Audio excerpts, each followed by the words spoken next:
All युवा कांग्रेस के द्वारा प्रेस कॉन्फ्रेंस जो यह किया जा रहा है, विगत कई दिनों से हमारे अन्नदाता, धरती पुत्र, किसान 3 बिलों को लेकर जो विरोध कर रहे हैं और केंद्र की सरकार किसी प्रकार का उनकी समस्याओं को सुनने को तैयार नहीं है। इसको लेकर हमने एक प्रेस वार्ता किया है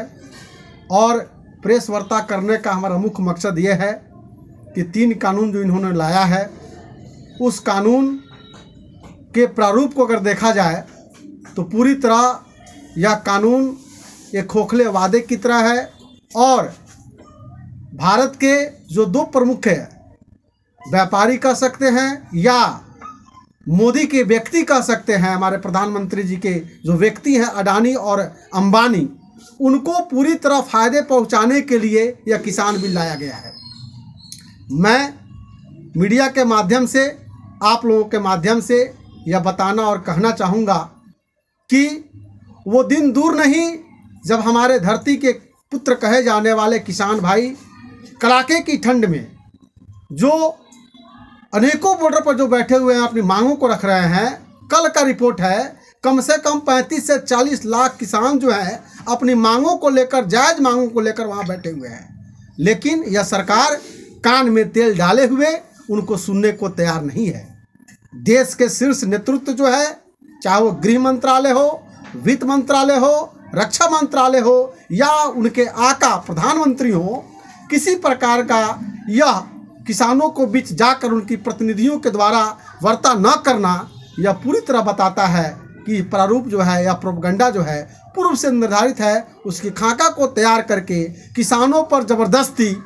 उनको यह कानून थोपने का काम किया जा रहा है। रक्सौल युवा कांग्रेस, हमारे मनोरंजन तिवारी जी जो रक्सौल विधानसभा के अध्यक्ष हैं, हमारे अवधेश यादव जी जो आदापुर युवा कांग्रेस के अध्यक्ष हैं, हम लोग बहुत जल्द आप लोगों के द्वारा, आप लोगों के माध्यम से मैं कहना चाहूँगा, बहुत जल्द इसी सप्ताह में रक्सौल विधानसभा के जो आदापुर प्रखंड के 17 पंचायत हैं और रक्सौल प्रखंड के 13 पंचायत हैं और शहर के 25 वार्ड हैं, उन मुख्य जगहों पर कम से कम 20 नुक्कड़ सभा हम करने जा रहे हैं और इस नुक्कड़ सभा के द्वारा हम स्वामी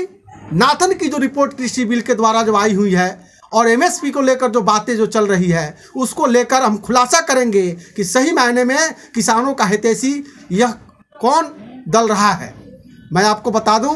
कि यूपीए 1 और यूपीए 2 की सरकार में सबसे ज़्यादा अगर बिल माफ़ हुए हैं तो किसानों के बिल माफ़ हुए हैं और जो एनडीए की गवर्नमेंट जो बनी हुई है और 2014 से लेकर 20 तक आप अपनी खाका को देखिए, तैयार कीजिए तो पता चलेगा सबसे ज़्यादा अगर कर्ज माफ़ी का काम करने का किया गया है तो अडानी और अंबानी का किया गया है। इसलिए हम यह प्रोपगंडा को, जो ये बीजेपी प्रोपगंडा चलाकर और माननीय विधायक जी या सांसद जी के द्वारा जगह जगह जो बैलगाड़ी यात्रा निकाला जा रहा है, यह दुर्भाग्य की बात है कि किसानों के साथ यह मजाक किया जा रहा है, क्योंकि बैलगाड़ी यात्रा उनको शोभा देती है जो कभी खेतों में जाकर किसानों के ठंड मौसम के किसानों के साथ, उनके पैदावारों के साथ, उनके जो अनाजे हैं उनके साथ अगर सुख दुख में साथ अगर देते, उनके निवाला को समझते कि सही मायने में किसान कड़ाके की ठंड में या तमतमाती धूप में किस प्रकार अनाजों को उपजाते हैं, अगर उनके अधिकारों को समझते, उनके आवश्यकताओं को समझते तो बैलगाड़ी यात्रा निकाल कर हंसी के पात्र उनका न बनाते। इसलिए हमारा